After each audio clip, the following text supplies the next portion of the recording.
Welcome to Sports Geek, the podcast built for sports digital and sports business professionals. And now, here's your host, who thinks every CEO meeting should start with a discussion about last night's match, Shawn McIntosh. G'day, I'm Shawn McIntosh, and welcome to episode 406 of Sports Geek. This week I chat with Shawn McIntosh. He is the CEO of the Las Vegas Lights FC. You might be listening to Sports Geek on our website, Sports Geek HQ. Thank you very much if you do. Don't forget, you can check out our throwback series that comes out weekly. That is a great way to dive into the Sports Geek archive and learn more from the Sports Geek alumni. Please reach out if I can help you. I love working with podcast listeners. You can contact me, Shawn at sportsgeekhq.com via email or on the socials at Shawn McIntosh or at SportsGeek on most platforms. As I always say, now is the best time to get in touch so we can start helping you now. Please enjoy my chat with Shawn McIntosh, another episode in our CEO series. He is CEO of the Las Vegas Lights. Enjoy.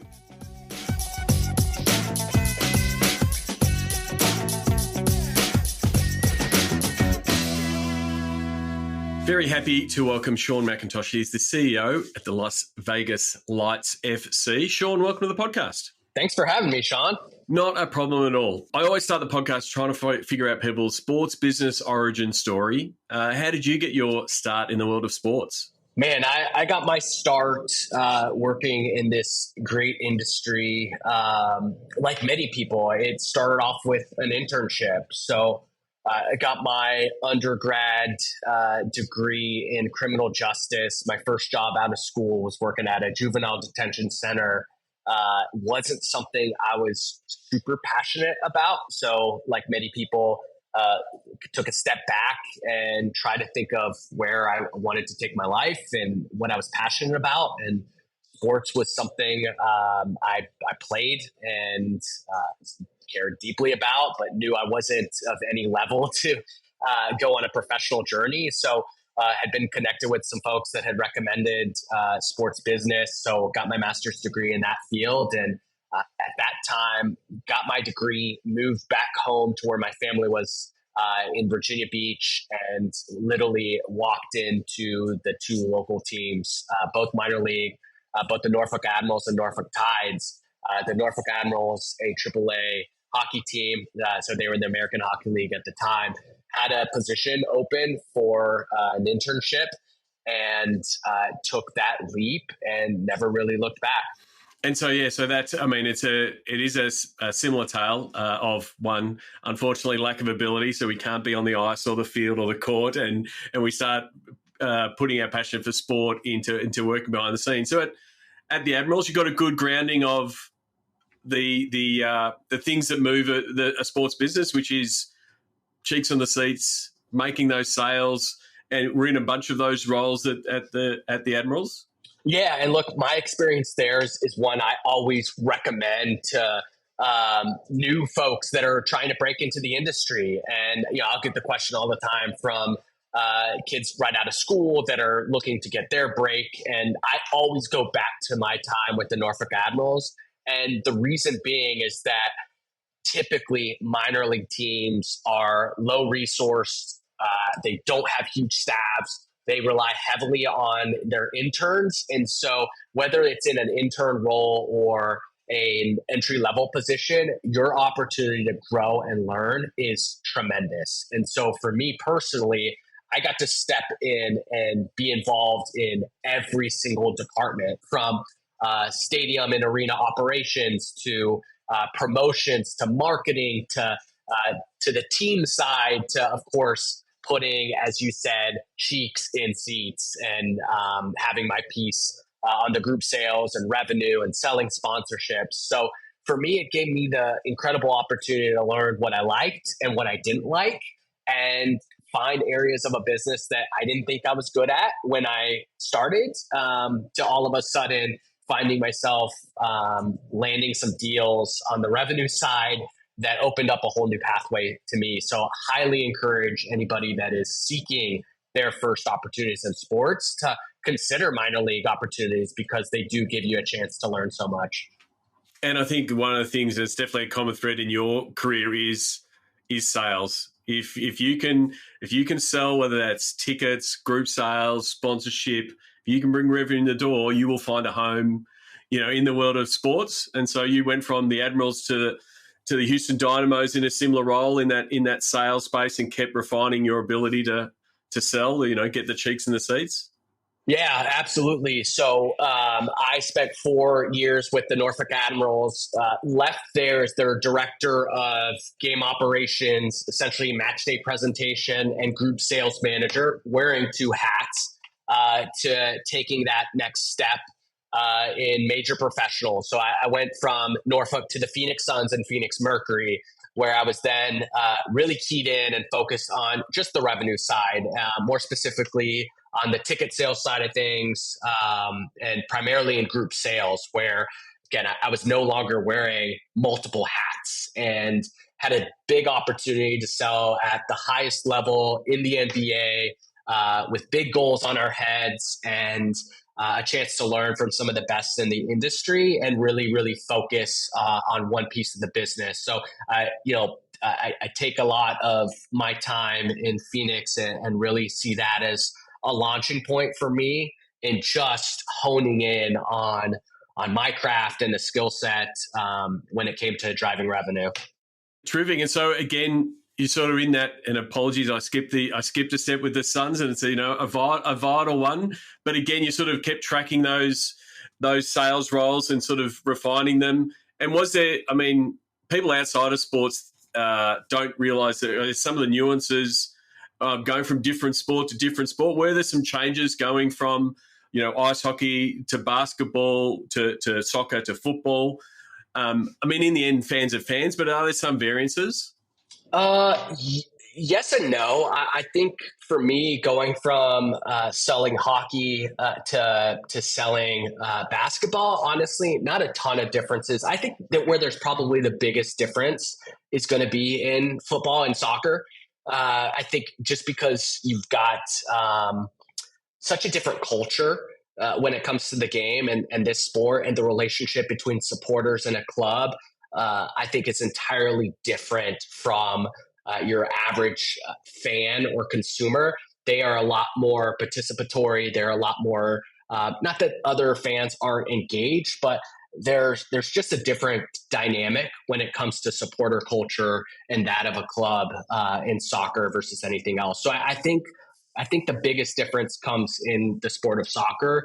But at the end of the day, it's all about providing value for your fans and finding out what's important to them, and delivering and always, finding ways to exceed expectations. And that's always the same. It's such a relationship business, and that relationship with the fans, whether it's in football, soccer, hockey, basketball, it's kind of all the same in a lot of ways.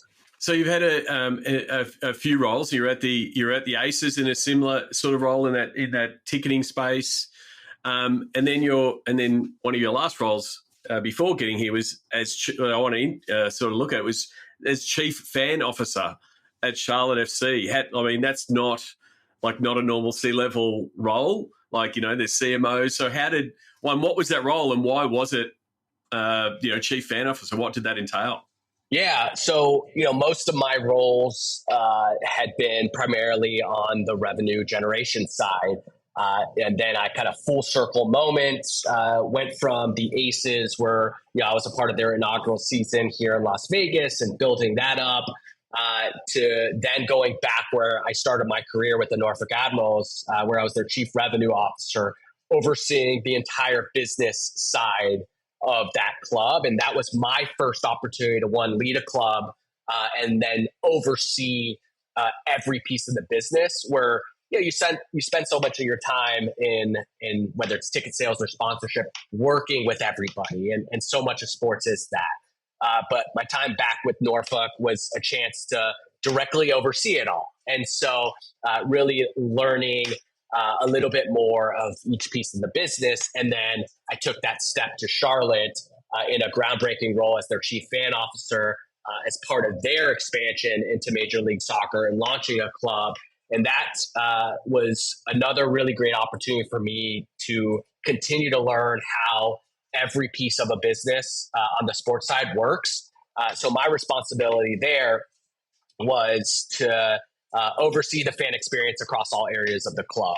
So the fan experience is so much more than just the ticket sales experience, right? It's about the fan journey from the moment they step into a stadium, maybe as a single game buyer, to obviously building them into lifelong fans, working really closely with our supporters, who again, in soccer, that relationship with the supporter is a lot more than just a consumer relationship.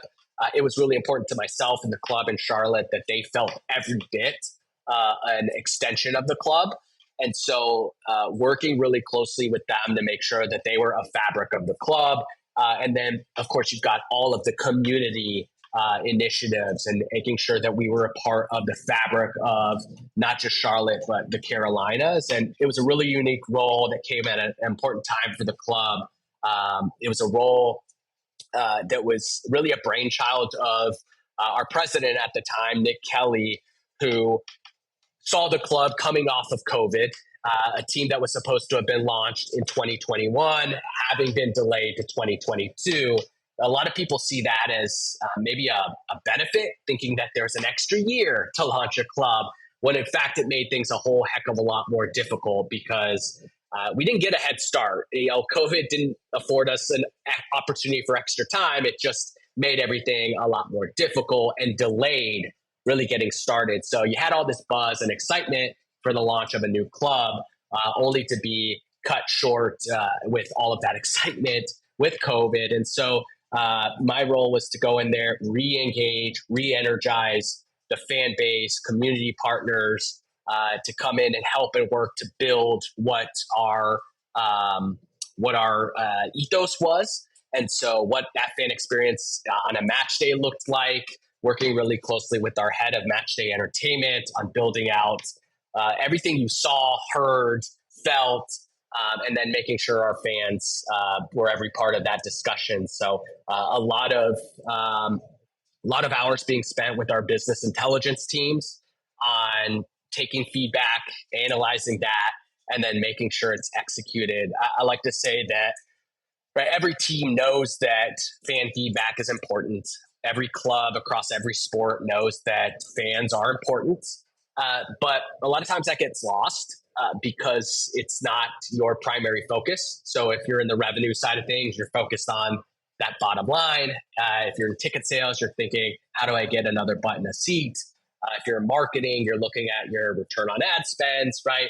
I was that person in the room that was thinking about fan sentiment at all times. And so I was in every meeting, making sure that I was the one pushing back on any decisions that we were making in the benefit of our fans. And so it was a lot of reading things online, which isn't always positive, and kind of sifting through a lot of that to manage what was fair and what was valuable and important feedback, and making sure that our executive team was always aware. And was part of that, I mean, part of it is also that you even talk about the vocabulary of football, the fact that you talk about clubs and not franchises, and the the experience is really emotive and not so much transactional and entertainment.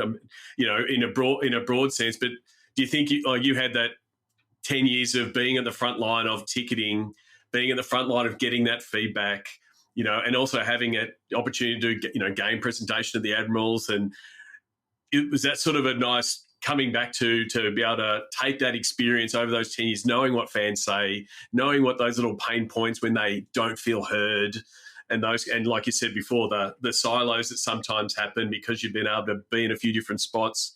Do you think that was something that you always find yourself, you check yourself to remember what it was like when you were taking those calls, when you were getting the rejection on a call to renew a season ticket and those kind of things?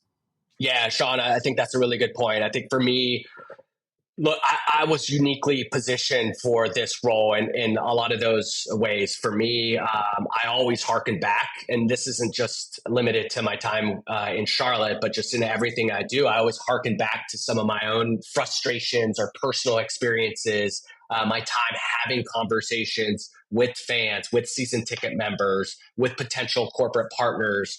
I always go back to that. And I think that helped me in this role because I was accustomed to listening to fans. I mean, that was my job in providing solutions and ticketing platforms that made sense for them.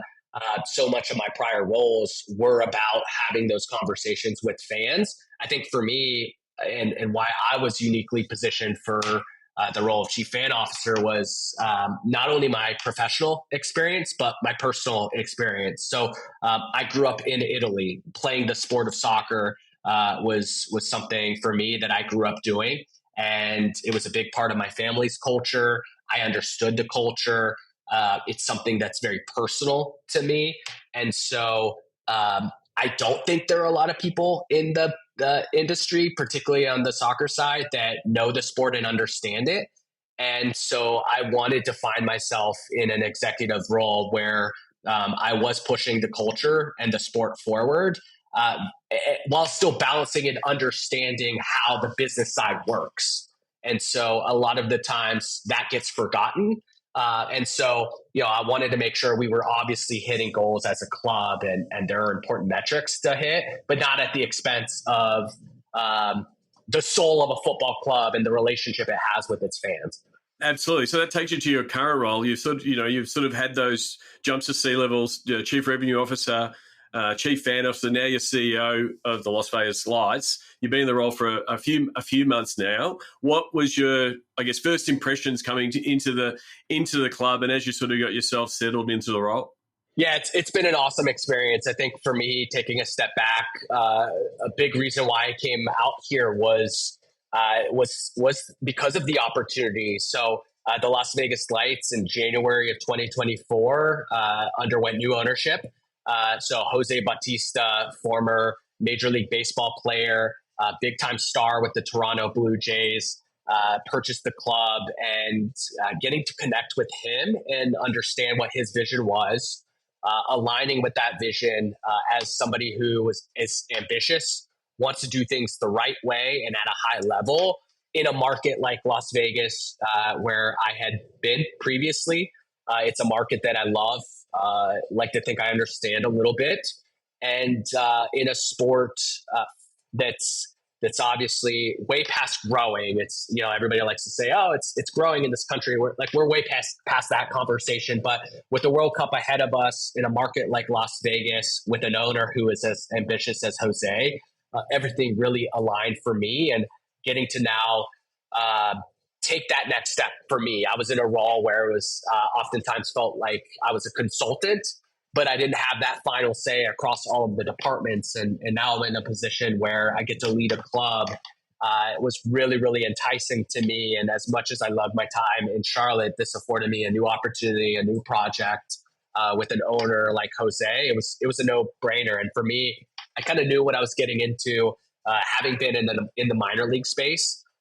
Again, we don't have the resources of Charlotte FC and Major League Soccer or an NBA side, but I always love that challenge, and that's where you get better. It's just no knock to anybody else, but I know there's a lot of folks out here who continue to elevate themselves in their careers, having worked for big brand after big brand after big brand.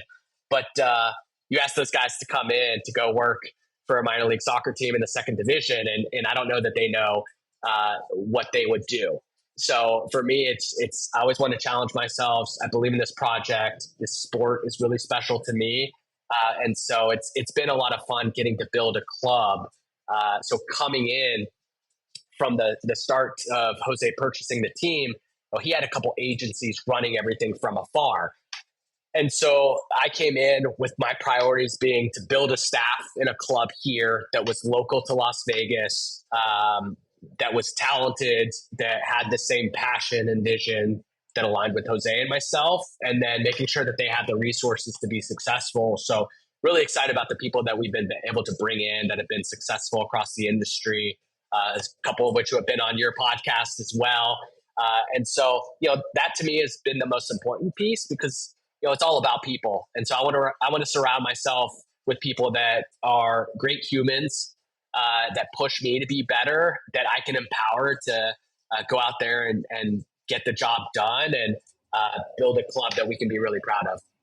I mean, you're already ticking the boxes. I was going to ask about leadership style. You're already sort of talking about it, but is it again sort of back to that fan piece, the fact that you'd been in sales roles and, fan-facing roles, and now you're stepping back, you're trying to get that 30,000-foot view and remember the frustrations or the blockers that you had as a staff member when you were trying to get a ticket initiative through or try to, push an innovative sponsorship through. How are you going, to enable and I guess enable your staff to show that hustle that you need to do in a minor league situation?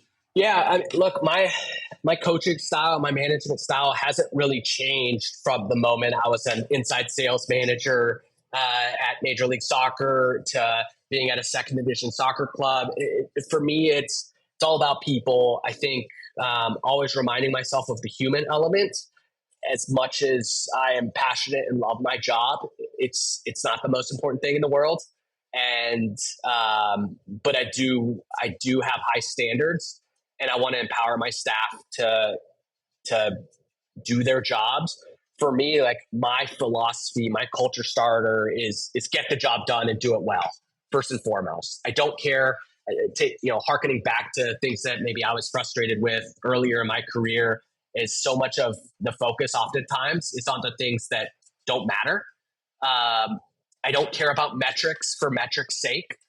I don't care about doing things for show. And I make sure my staff knows that. Like, right, if you're here at 6 a.m, 7 a.m, good on you. I'm not going to see you because I've got 2 toddlers at home who I'm having breakfast with. I care about results. I care about doing things the right way.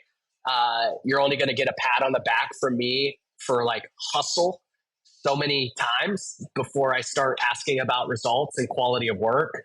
But I want people to be able to do their job. And so for me, like, it's about hiring really good people. I would rather have 5 people on my staff than 40 people on staff that are just really good humans, great at what they do. And I like to be involved because I love this stuff.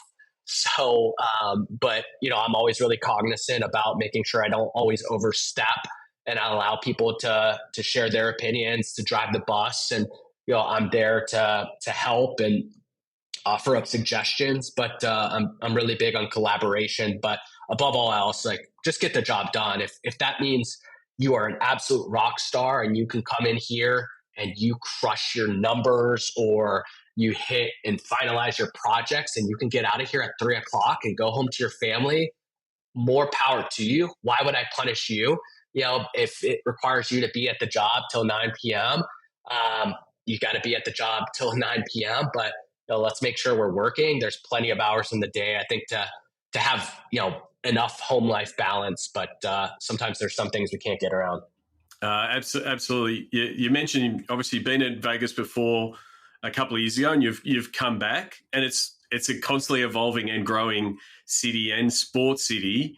What's your take coming back to Vegas and I guess some of the opportunities to engage the Vegas markets with the lights?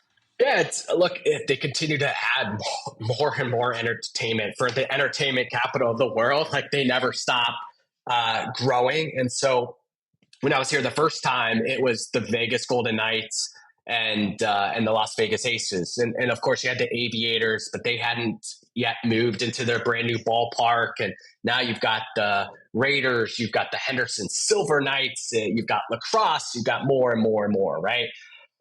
So I think that's always going to be a challenge, but I'm a big believer that there's enough room for everybody. And if we just got to focus on ourselves. So for me, this market is so interesting. A lot of what folks will be seeing from us coming out this season and like the marketing space, and it's really about like the duality and the dichotomy of the city, really leaning in 2 areas. You've got the locals and the tourists, and both are critically important. We probably lean in a little bit more local, given our location, given our status. But I think there's a massive opportunity for us to cater to 2 sides of that coin. And so it's such a fun city. It's one of the biggest things that I continue to be impressed by when it comes to Las Vegas is, especially in comparison to anywhere else I've been. I can't say that every team that I've worked for had the strongest relationships with the other teams in the cities. It always seemed like maybe there was a little bit of competition. Frenemies, absolutely. I think what's really cool about Las Vegas is myself and my head of comms, who also came with me here from Charlotte.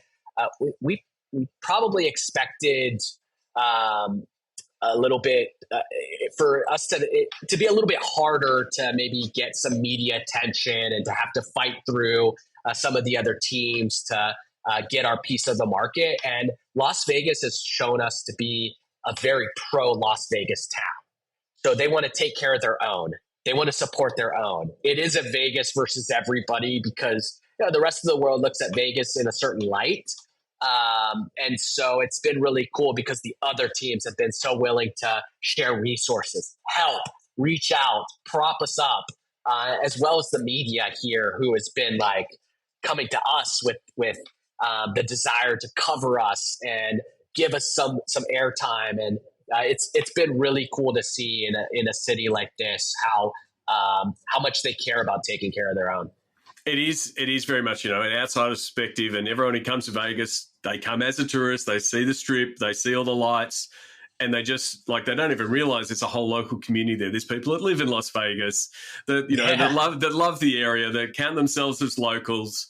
And every time I talk to people, in the sports side of, aside from, the Grand Prix dropping in and the NBA Cup dropping in, but when you've got a local presence, you do get that local support. And it is that balance of, we need the locals behind us because it gets back to that sense of club and identity and all the key bits that you sort of see as vital to a fan. Yeah, absolutely. And then I think the other part of it is, I guess the part that is a way to really connect with the community is doing that stuff in the community. Is that a big part of what you do at Lights FC to bed into the community, but also do it as a fan outreach exercise? Yeah. So for us, we sat down as a leadership team and we take this as a blank slate. We're a club with a little bit of history, since 2018. But we look at this as a complete rebuild. And so one of the things we did is we sat down and said, what were our pillars? What are the things that we want to value above all else? And how are we going to build this club? And the first thing was Vegas first. So everything that we do centered around the notion that we want to prioritize Las Vegas. We want to prioritize the community. That doesn't mean we're not going to do some things, on an international or global stage because of how global this sport is. But we always want to be thinking Las Vegas first. And so, this club had some challenges prior to Jose. I think back a couple years ago, there was an affiliation with LAFC that, be honest, Shawn, it wasn't great. You had players coming in from out of market on match days. There wasn't a staff here. Really hard to build a sense of community when you don't have people in the market. And so for us, it was about building relationships, making sure our club was here, making sure our players are part of community initiatives, and all of the outreach and conversations that we've had with our corporate partners has been first and foremost, how do we build the community? Like, what are some of the efforts that are important to you and how can we help support it? So that community outreach for us is a really important piece as we continue to build this club. And then long term, you're only a few months into the role, but long term, what does your long term vision for the Lights look like? Yeah, look, again, this sport around the next couple of years, it's going to be interesting for all clubs because you've got the World Cup coming. We are in the entertainment capital of the world with an owner who's very ambitious. Like for us, look, we want to be the best club. We want to raise the bar and set a new standard in USL.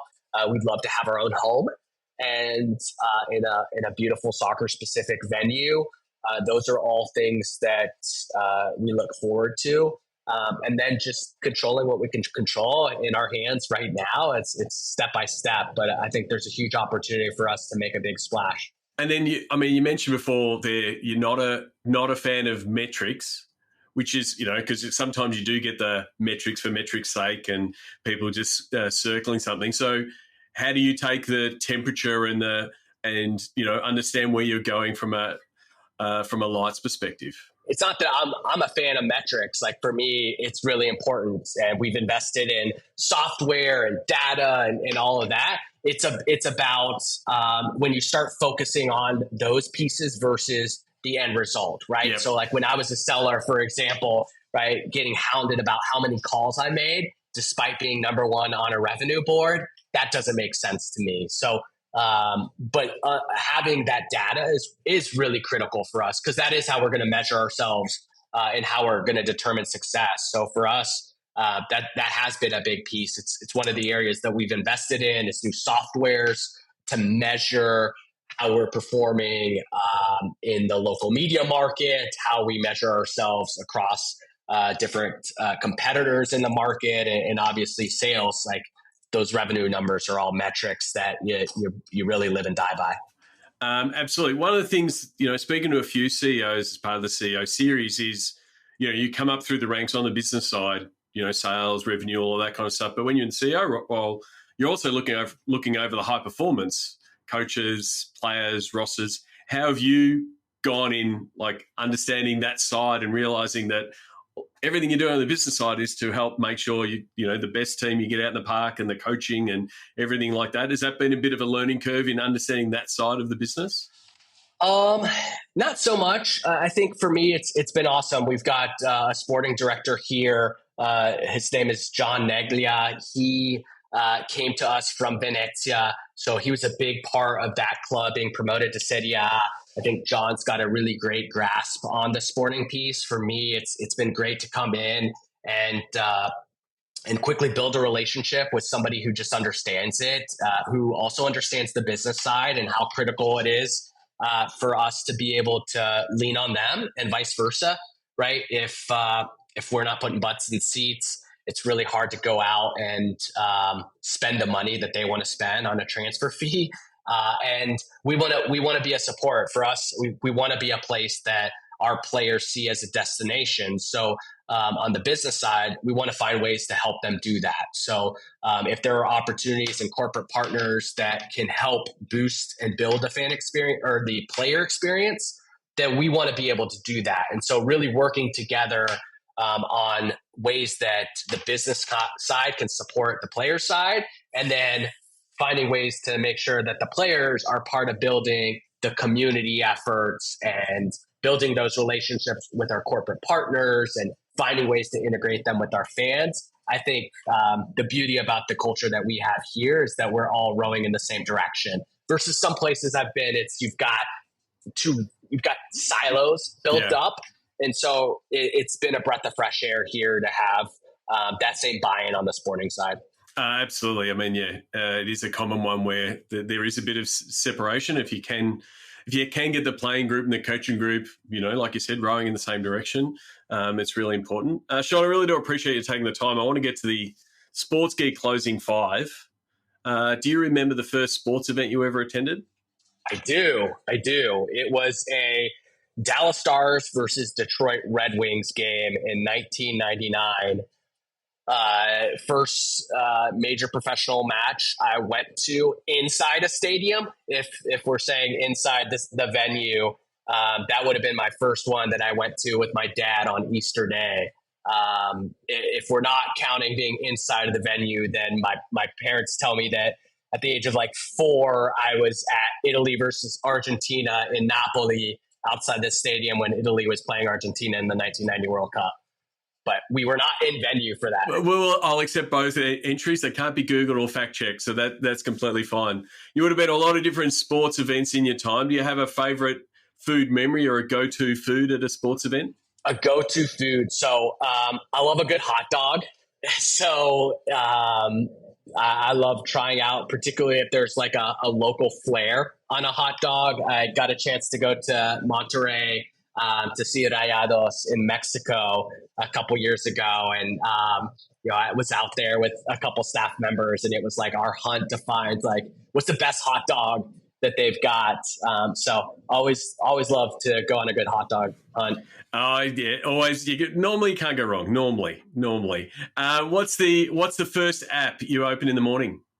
That's a good question, and I don't know that it's the same app every single morning. I would say it's either a combination of my calendar or Twitter. Okay. Yep. No, that's fine. And you don't have to have a set. Some people have a set routine, and others, and it is a bit of a change. Is there someone that you follow? It might be an author, or it might be someone on Twitter that the podcast listeners should give a follow to, and why? So I'm a big fan of, and I primarily will look at his stuff on TikTok, but I know he's on Instagram. Eugene Healy. So he does like culture analysis and marketing trends. Does really good, minute long TikTok videos highlighting a lot of what's happening across different brands in the marketing space. I find his videos like really easy to consume, as most are on TikTok, and really interesting. I think a lot of times folks can kind of limit themselves to like consuming just like sports business.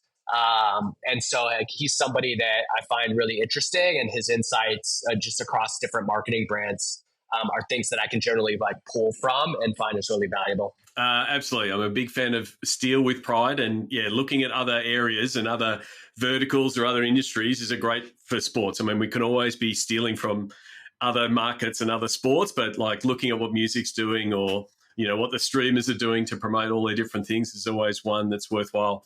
And then lastly, I always ask people, what social media platform is their MVP? And I give you two options. You can have your personal one, and then from the Lights point of view. So I'll start with the Lights point of view. We just launched all of our business plans, our department business plans this past week, and spent a ton of time on social media and talking about that. And I'd say from the Lights point of view would be Instagram. We just see that as like the most clear insight or look into like the holistic club brand. Yeah. But personally, if you would have asked me this like 2 years ago, maybe 3 years ago, Twitter is definitely a look. First and foremost, Shawn, I probably spend way too much time on social media, like across all of the platforms. Hey, I love them all. They all, they all have their space. I think that Twitter is a great place to like build a community, interact with people. I'm a big Serie A Calcio fan, so it's been a place where I've been able to like build relationships with fans of the sport in Italian football. But I really enjoy TikTok. Love it. I think for me, it's just it's a lot more fun, and I think their algorithm is incredible. And I love that it is a space where if you are really good and talented and you're creative, no matter what it is, whatever vertical, if you're a comedian, if you have a cool story to tell, for me, I love this idea. It's truly the American dream that you now have a place that you could go to, create content, and if it's good enough, somebody will find it, and you can make a name for yourself. So really big fan of TikTok as a platform. And there's no rules. There's no rules. A follow-up to that one, because it is potentially in the cards. What happens if the plug gets pulled on TikTok in the US? It's a great question. I don't know the answer to that. I would make the assumption that, like anything, particularly in the US, like if the door closes, another door is going to open. Somebody else is going to create something. You've seen Instagram make their attempts to adopting a lot of what TikTok was. I don't always love it. So I think there'll be something that happens to fill that void. But yeah, I think TikTok has figured it's something out that the others hadn't, and it's just was a different space. And again, I love the fact that there's not really a rule book for TikTok, that you can develop your own personality and go nuts with it. And from a brand standpoint, as a club, it allows you to test different things. allows you to pull in a completely different audience without hurting your own brand. So we'll see what happens. Really interested. It's something we're obviously keeping an eye out here in Las Vegas. Yeah, I mean, it is going to be an interesting, I guess, from a sports marketer's point of view, to see how it all shakes out. If a click of the fingers from government and all the TikTok accounts are gone, and it has been an avenue to talk to that younger fan. But like you just said, TikTok is for everyone, and it's growing for all demographics, and it's got content for everybody. So it's going to be really interesting to see in 2025 where it all lands. Thank you very much for coming onto the podcast. I'm glad we were able to reconnect after a bit of a technical glitch a couple of weeks ago. I always ask listeners to reach out to guests and say thank you. What is the best platform for them to reach out to you, Shawn? So part of my role at Charlotte FC was just to be the most connected executive in all of sports. So I continue to make sure that is the case here in Las Vegas. So honestly, you can reach me across Twitter at Shawn _McIntosh, on Instagram at Shawn McIntosh, on TikTok, on LinkedIn, via email. So whatever is easiest, I'm available. Happy to always have conversations with people. We might spell Shawn differently, but we're definitely kindred spirits because we are both over connectors in that same way, having our own handles on all the platforms, and happy to be connecting. So thank you very much for connecting on the podcast. Really do appreciate it. Yeah, thanks for having me, Shawn. How are you helping your team perform at a high level? At Sports Geek, we excel in developing under-resourced team over deliver. Book a time to talk with Shawn at sportsgeekhq.com/phone call. Thanks again to Shawn McIntosh. You can connect with him on LinkedIn, and as I always say, please reach out, say thank you, share some insights on what you learnt from the episode. You can also connect with him on X. I can't do it. I'm still going to call it Twitter. Shawn _McIntosh is his Twitter handle. He spells it differently. I won't hold it against him. He's at SHAWN, which is completely fine. We're a very inclusive bunch in Team Shawn. But again, let him know that you've listened to the episode. Please say thank you. You can find the show notes and links to Shawn's LinkedIn and his Twitter profile, as always, using the episode number. This is episode 406, sportsgeekhq.com/406.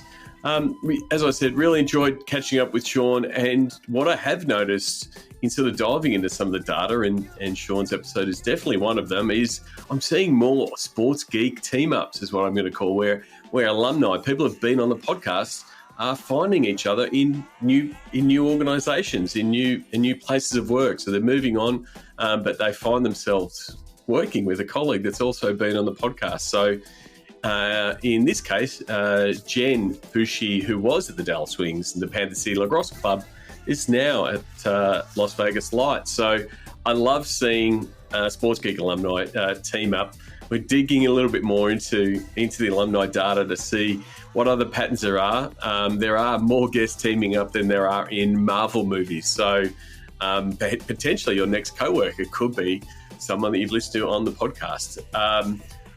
My goal with doing the podcast and getting involved with conferences like SEAT is to help the sports industry level up.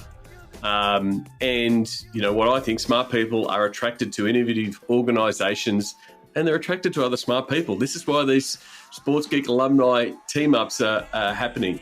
So this is a bit of a call-out. Do you know someone that should be on the podcast? And, often I'm asked who should be on the podcast, who's a good candidate, those kind of things. Well, here's sort of my criteria. Do they work on a team? Are they working team side, like Shawn, like Jen? Are they working team side? Are they working in places that we work a lot in the digital space, in marketing and sponsorship or ticketing? Or are they in that technology space, that sports technology space that, I've got some really good ties with SEAT as a conference? Or are they a CEO? A CEO that's doing a terrific job like Shawn is doing. So that's it from the team side. They're the people I want to talk to. Or are they tackling issues at a league level, whether it be international expansion like Charlotte offered at NFLA UNZ, or or at other leagues level, whether it be David Stevenson at the NBL. So it's someone tackling the world of sports from a league point of view. I always find that conversation interesting. And then the last one is sort of how are they improving the fan experience at venues? So are they working at a stadium, whether it be someone like Shane Harmon, who's been on the podcast when he was at Sky Stadium, or Greg Slay, who's at Optus Stadium. So again, are they people working? Scott Fitzgerald at Marvel Stadium, are they working on the stadium side to improve the fan experience, whether it be by improved processes, architecture, technology? They're the people I love talking to. So working at team, working at league, or working experience, are they bringing, and always looking for new people who are bringing new ideas to the table. I've got some really good guests coming up that sort of don't even fit in those little categories, but I think they really offer a lot to the sports media landscape, and the way that the sports media landscape is changing, and what sports can learn from them. So if you've got a guest, please go to sportsgeekhq.com/nominate. I really would appreciate it. I really appreciate you listening and taking the time. And the thing is, what I like doing is, I want to work with more podcast listeners in 2025. So what does that mean? It could be starting small, helping you refine or tweak a particular strategy, or even just your overall strategy for 2025, or even a platform strategy. How are we going to tackle TikTok, or how are we going to re-engage our email list? Like we can go in multiple directions. So it could be that small little effort. Or it could be, hey, can we have a review of our team's toolkit? What are the tools that we should be using? What can we do to optimize? How can we claw some hours back? That kind of thing. Or the things I really love tackling, I could help your team tackle your BHAG for 2025. What's a BHAG? It's a big, hairy, audacious goal. So if you want to tackle that, let's book a time. You can book a time by going to sportsgeekhq/BHAG. That's right. I did set up custom URL for you to tackle your BHAG. So sportsgeekhq.com/BHAG. I look forward to talking to you. And until next time, my name is Shawn Callanan, and you've been listening to Sports Geek. Thanks for listening to Sports Geek. Have you checked out our daily podcast, Sports Geek Rapid Rundown? It's built entirely using AI to curate, script, and record. Sports Geek can implement that system for your fans, a daily email and podcast created in under 10 minutes per day. An asset ready for your fans and sponsors. Book a time to discuss it at sportsgeekhq.com/AI. Don't forget, you can now watch interviews on the Sports Geek YouTube channel. All Sports Geek episodes are just a click away at sportsgeekhq.com.